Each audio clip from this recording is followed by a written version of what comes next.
Hey everybody, it's Chase with AV Pop Culture again, and today we are here to talk about 10 of the absolute wildest, craziest, over-the-top, somewhat graphic, scary, sexy, funny movies that you need to see. So pop that tape in, I got you, let's go do this.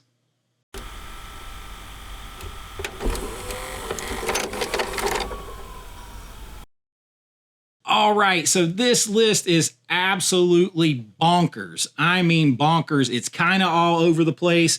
We've got some comedy in here. We've got some horror in here. We've got big budgets in here. We got low budgets in here. We've got Oscar nominated and winning directors and writers in here. And we got the lowest B-movie schlock creators in here that you could ever think of. There is something for everyone. You know, these types of movies, you're putting them in for scares, for the fun, steamy, crazy grittiness, the sex, the just over the top graphic nature, just kind of crazy, gratuitous fun of these movies. Let's don't beat around the bush. Let's jump right into it. All right, coming in at number 10 is a movie from 2017, and this one, if you want to talk about something that could be a little bit of all gas and no brakes, you got to go with 68 Kill. Now, this stars Annalyn McCord and Matthew Gubler, and I actually think they've been together in like 3 movies. Now, I happen to know Annalyn a little bit. She was going to be in one of my movies, and this particular movie she had on the horizon when she was going to work with me, and it is described, I think, perfectly as this, a punk rock after-hours movie about femininity, masculinity, sexuality, and the theft of $68,000. So it at its heart, it's kind of like a old school, kind of like heist movie. You have this guy, he has this girlfriend. She is completely bad news. We can all see it from the beginning. She's bad news, but he's too like head over heels and obsessed to see it. So he kind of goes along with everything she says. They have a plan to steal $68,000, and it all is planned to kind of go off without a hitch, without anyone getting hurt, until they get into this rich guy's house. Things kind of continue to spiral down and around. Some of the sex in this is kind of hot, kind of goes with everything. Some of it is not. Some of it is, it really doesn't show necessarily a lot on screen, but man, there's a lot implied here, and it is just a kind of nonstop adrenaline ride from the beginning to the end. So it's one to check out if you are in the right mood. 68 Kill comes in at number 10. Now at number 9 on the list is one that I actually just rewatched again the other night with some friends and just had a blast. This is one of these turn your brain off type movies and enjoy it. I'm talking about 1985's Blood Tracks. Now this is a recent Vinegar Syndrome release of a movie that is a Swedish horror film. And you kind of, if you take Hills Have Eyes and you put it in the snow, in the real snow, in like the mountains, like a ski lodge type situation where people get isolated from one another, that's what you have here. You have a rock band who is going with all their groupies and the beautiful girls who are supposed to be in their rock video, a total 80s hair band, going to this out of the way remote mountain, like kind of ski lodge type place to film their music video. And they get stuck in by an avalanche, and they find out that they have run afoul of basically some feral, off the grid living people that live in this old abandoned factory. And in order to protect themselves, those people feel like they need to wipe out this rock band, all the girls and everyone associated with it. Now you're going to have rock music from a real like indie rock band that stars in this movie. If you're looking for top grade acting, you're not going to find it. It is absolutely schlock fun ridiculousness at its finest, full of TNA, full of blood, full of ridiculous scares, and just a kind of insane plot structure, but just wildly entertaining.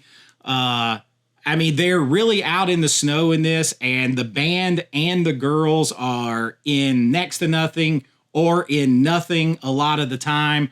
And you just know they have to be freezing. So you feel that cold. So the environment, the atmosphere comes through. I highly recommend Blood Tracks for just turn your brain off, fun ride. It comes in at number 9. Now, at number 8 on the list is one that just strikes a completely different tone. And this is a big movie. This is a movie that may go on another list of some of the biggest movies that you've never heard of. I'm talking about 2012's The Sessions. Now, this movie stars John Hawkes. It stars William H. Macy. And it stars, in probably the biggest, most important role in the movie, Helen Hunt. And John Hawkes plays a guy who is in a iron lung. He had like polio. And I know you're gonna be like, what is this doing on this list? This movie is maybe the most sexually graphic, like the craziest, like sexiest movie on this entire list. Your money's on the desk over there. That was the wrong way to start off. It really was. Shall we start again? So he plays this guy that's in an iron lung, and he's a virgin, and he's crippled, but he wants to lose his virginity. So he turns to his therapist and his priest, played by William H. Macy, in order to help him with this situation, which is pretty funny in and of itself. Are we talking about sexual intercourse? I think so. Outside marriage? My penis speaks to me, Father Brendan. But he goes to them, and they set him up with a sex surrogate played by Helen Hunt. And wow. So she has like 6 sessions. She keeps it to 6 sessions, and she's not a prostitute, but she does, plan to do the deed. This is what she does. She's hired to do this to help these people like this in given situations. So she's almost like a therapist that goes all the way through to completion. And Helen Hunt herself talked about just the wild amounts of nudity and sexual situations in this movie and how she just had to absolutely go for it. She wanted the role so badly. She couldn't think about it because, it is pretty graphic in there in what it shows. Shall we get undressed? Sure. It has this heartfelt, good vibe underneath it. You are rooting for this guy. You're rooting for these two together. So it is a really good, underrated movie that if you're looking for like a dramedy, a comedy, some good laughs that has some of this other stuff sprinkled in it, I highly recommend The Sessions. A lot of people haven't heard of it. It comes in at number 8. Am I sharing too much, Father? Go on.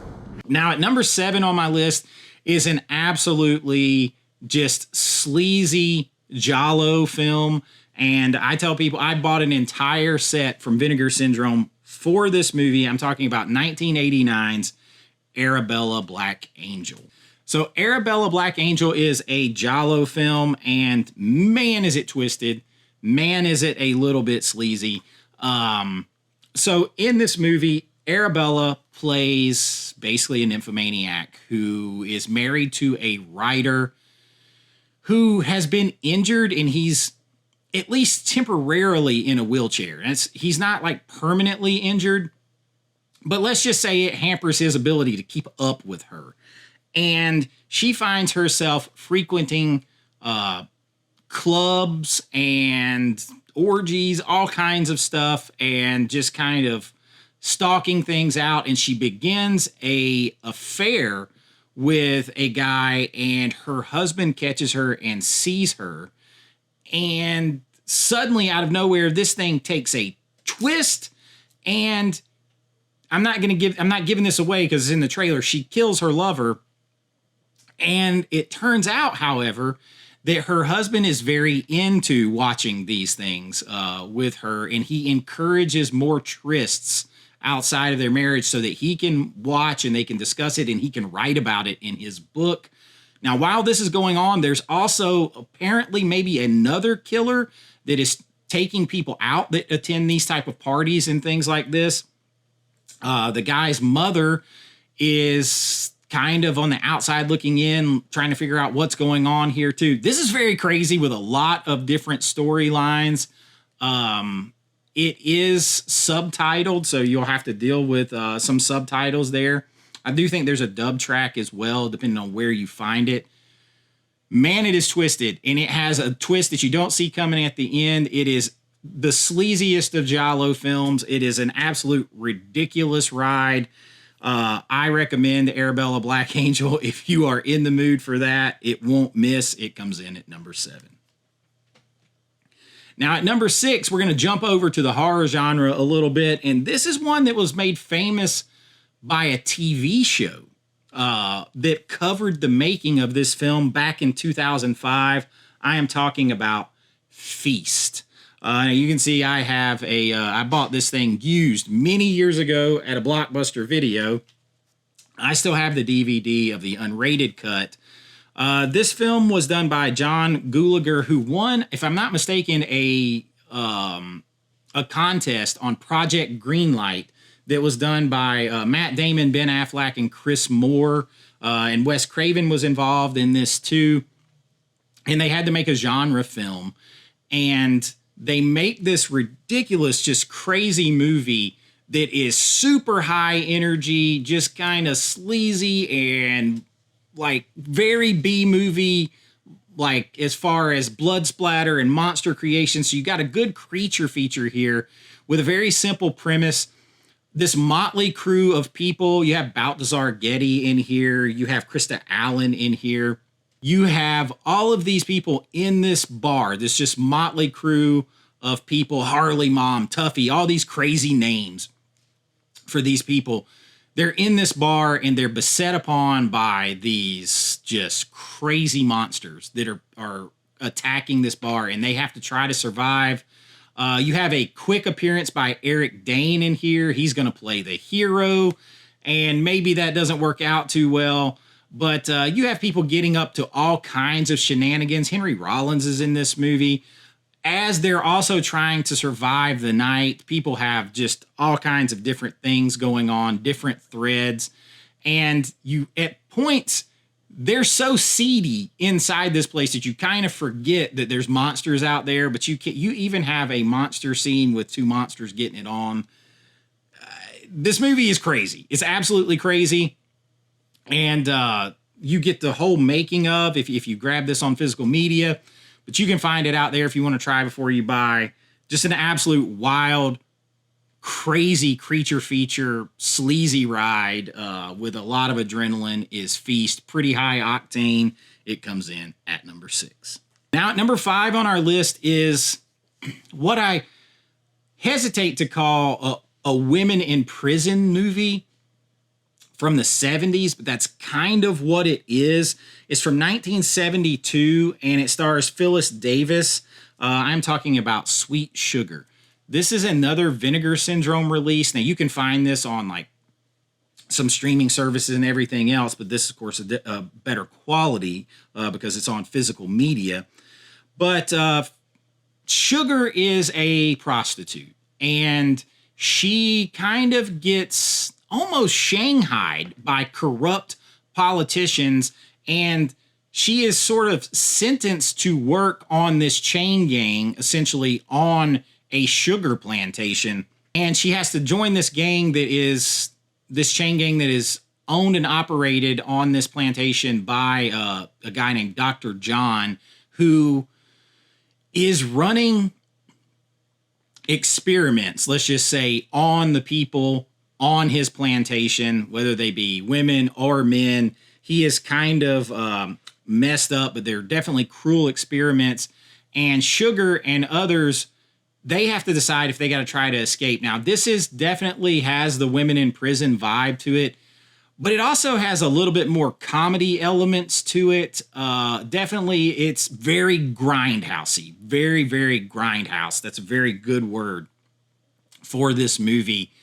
but it was shot out on location in, I believe, South America. I mean, so it was pretty gritty. So it has all of that, but you start to cheer for these people who are on this plantation and you really root for them.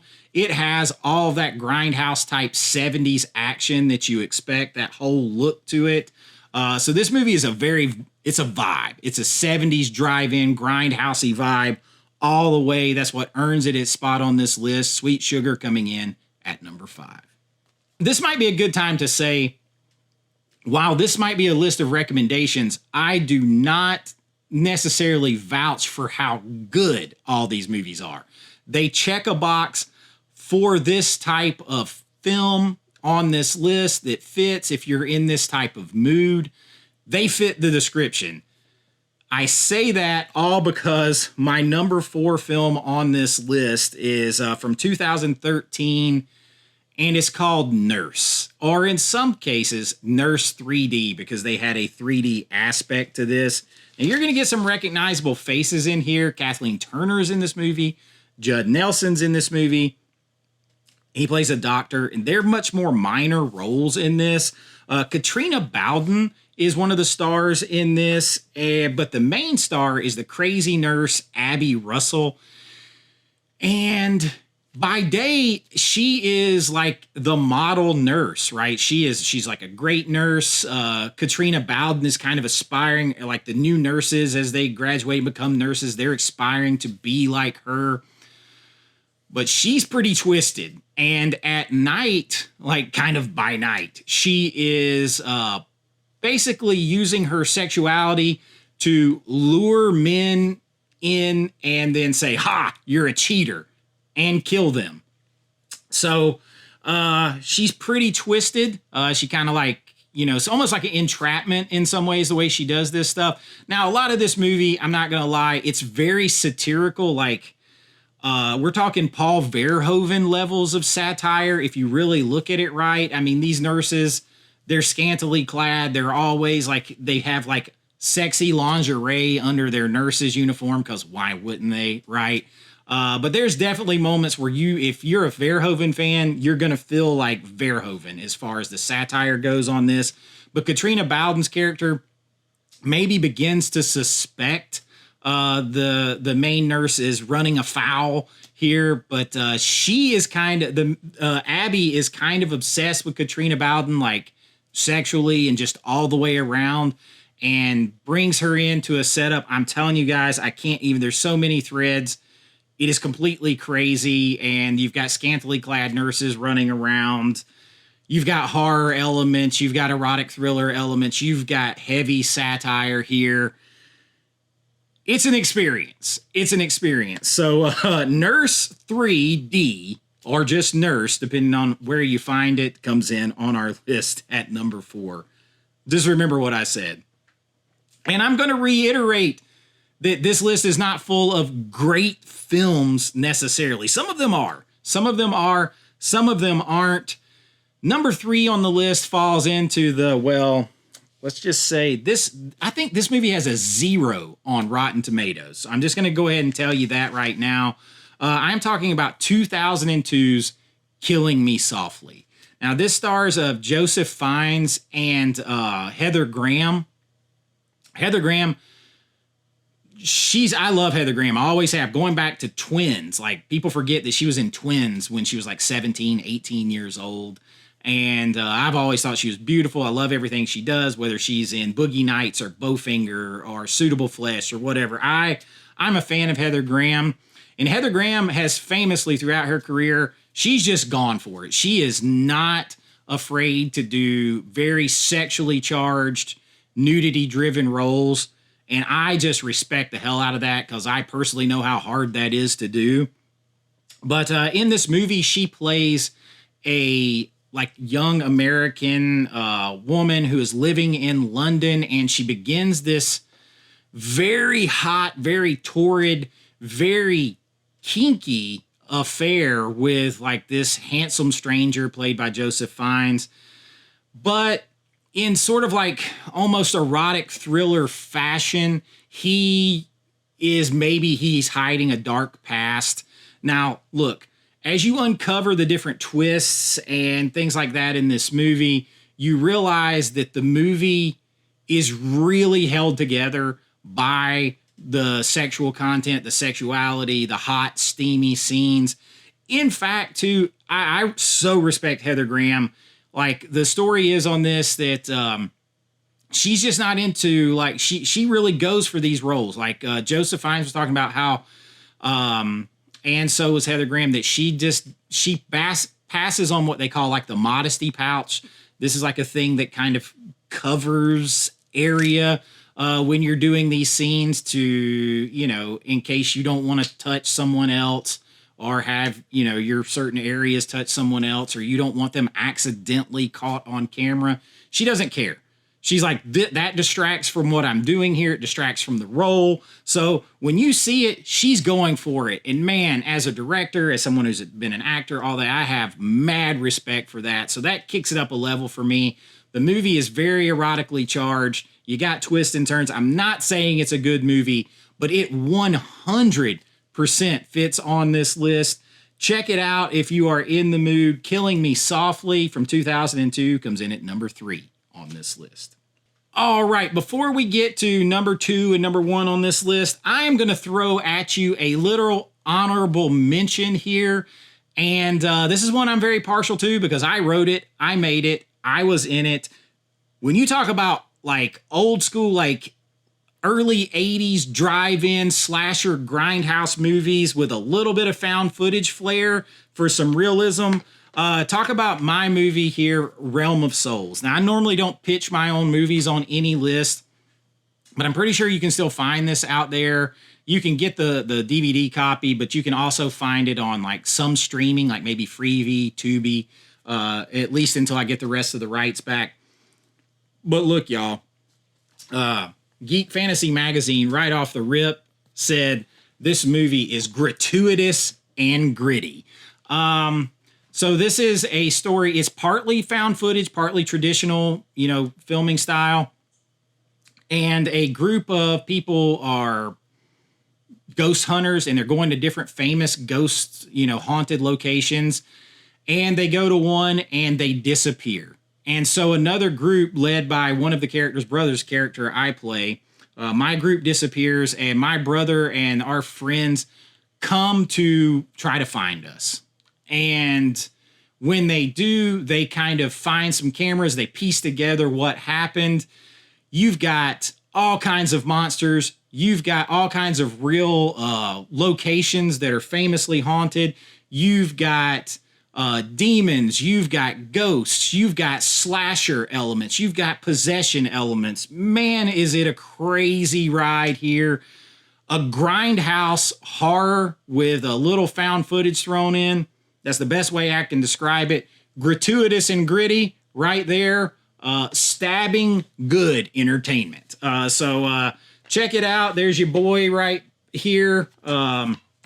Just thought I'd throw it in there. Realm of Souls as an honorable mention. All right, now back to the list. And coming in at number 2, to be honest, I have to hold myself back because I could put a lot of this guy's films on a lot of lists if it's even remotely twisted or crazy.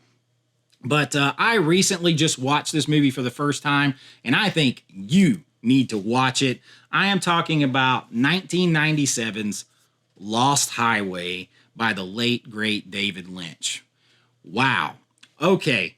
This movie stars Bill Pullman and Patricia Arquette, and a lot of people told me as I was going into a David Lynch deep dive here recently before he passed, to not start with Lost Highway, because Lost Highway might be the most confusing of his movies.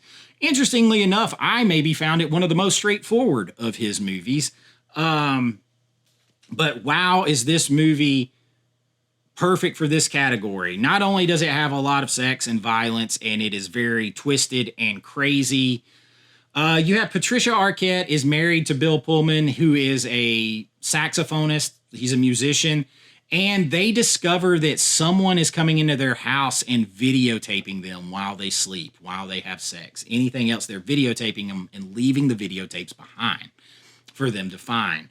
And as things start to spiral, they meet, or Bill Pullman meets a dark man who's very sinister. I'm not going to tell you who I think he is. He's very sinister. They kind of get sucked into this world of adult filmmaking, and Bill Pullman finds out that maybe his little wife is making adult films behind his back with a gangster played by Robert Loggia, and maybe she's seeing him as well. And boy, does it get twisted. There is murder. There is maybe an alternate reality, or maybe just a dreamed state of an altered reality. You have the adult film component. You have the cheating component. You have the erotic thriller, the supernatural component. This movie is all over the place. Lost Highway. Think about where a lost highway may take you with the wrong choices. And man, there's just some imagery in here. I would love to explain this movie to you, but I feel like if I give too much, it spoils it, and I corrupt you going in. This movie needs to be experienced. It definitely belongs on this list. Lost Highway by the late, great David Lynch comes in at number 2. And that just leaves number 1 on our list. And whoa, we are going with another all-time great filmmaker. And while this guy might be the most remembered for a legendary horror movie, a horror movie that some people consider the best horror movie ever made, this takes a dirt road to nowhere from that movie. I am talking about William Friedkin's Killer Joe. Now, Killer Joe, Friedkin, of course, Exorcist is a movie I was talking about. This movie packs a punch. It has Matthew McConaughey, it has Thomas Hayden Church, it has Emile Hirsch, it has Juno Temple, it has Gina Gershon. I mean, this movie is packed with great actors. And boy, is it twisted and graphic. I believe it has an NC-17 rating, and it is pretty much well earned. Matthew McConaughey plays a very interesting character, and he gets brought into this movie by Emile Hirsch, whose character in this movie gets in some trouble. He owes a debt, he owes some money, and if he doesn't pay this money back, he may end up taking the long nap 6 feet under. So he devises a plan with his sister that they are going to hire someone to kill their mean-ass evil mother, played by Gina Gershon. They're going to kill her and collect the insurance money. And that's what they're going to live off of. And they need someone to do it. And they hear tell of this guy named Joe, Killer Joe, played by Matthew McConaughey, who happens to be a cop. But he also is a contract killer. And they don't have the money up front to pay him. And this is where the movie starts to get even more twisted. He devises a way for them to pay him with a retainer of Emile Hirsch's sister, if you know where I'm going with that. So by the time they decide maybe this isn't the best idea, it's too late. He's already got his retainer. He's not leaving until he finishes the job or gets his money. He ain't leaving. And there are some scenes in this. I'm just going to say there's dinner table scenes with a chicken leg that are beyond graphic, okay? Beyond graphic. Yes, there's nudity, there's sexual situations, there's all that in this movie. There's violence, all of it. It earns its NC-17 rating. I'm just going to say that. And Matthew McConaughey playing a cool, cold, calculating, soulless customer in this movie. Absolutely twisted.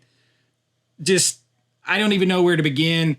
But Killer Joe is a jam that you need to check out 100%. If nothing else, just to say you have seen it. I understand that it was also a play, and Gina Gershon was offered the same role in a play, and she turned it down because she could not imagine having to perform some of these scenes, particularly like the one at the dinner table I mentioned earlier, multiple times every day, like every night, every day in an ongoing manner for a play. It's that intense. So keep that in mind going in with William Friedkin's Killer Joe. It definitely earns its number one spot on this list. Who would like to say grace? And that's what I've got for you today. Those are the recommendations. Remember, this isn't a definitive rankings list. This is just a rankings of this group of recommendations within this list. So, you know, if I left something off that you thought might fit, it might pop up on another list. You got to cut it off somewhere. 10 is a good start. It gets you going, finds you some more movies. Hopefully that's what this did here. Found some movies that you haven't seen or maybe you've forgotten, and you can go and check those out. That's what I do here. We do lists, rankings, movie recommendations, 4K movie reviews, physical media news, all that stuff from a fan and filmmaker's perspective. I've been a working filmmaker for 2 decades. So that's what I do. I love talking movies. If you enjoyed this and you want to see more, please like and subscribe. It really does help out the channel. And if you want to help support the channel, you can join below at my Patreon link or right here on YouTube. Become a channel member, get your name and lights on every video, special members only videos that I can't show on YouTube. You get behind the scenes looks at my filmmaking, all that kind of stuff. Lots of good behind the scenes things there, and it helps support the channel. I will try to link Amazon links to my Amazon store and to these films so that you can go grab them on physical media if you want to check it out and support physical media. And anytime you use those links, that helps out the channel as well. And I sure do appreciate it. And that's what I got for you. Enjoy the crazy wild ride of these movies. And until next time, be kind, rewind like always. This is Chase with AV Pop Culture, and I'll see you real soon. Bye-bye. I know.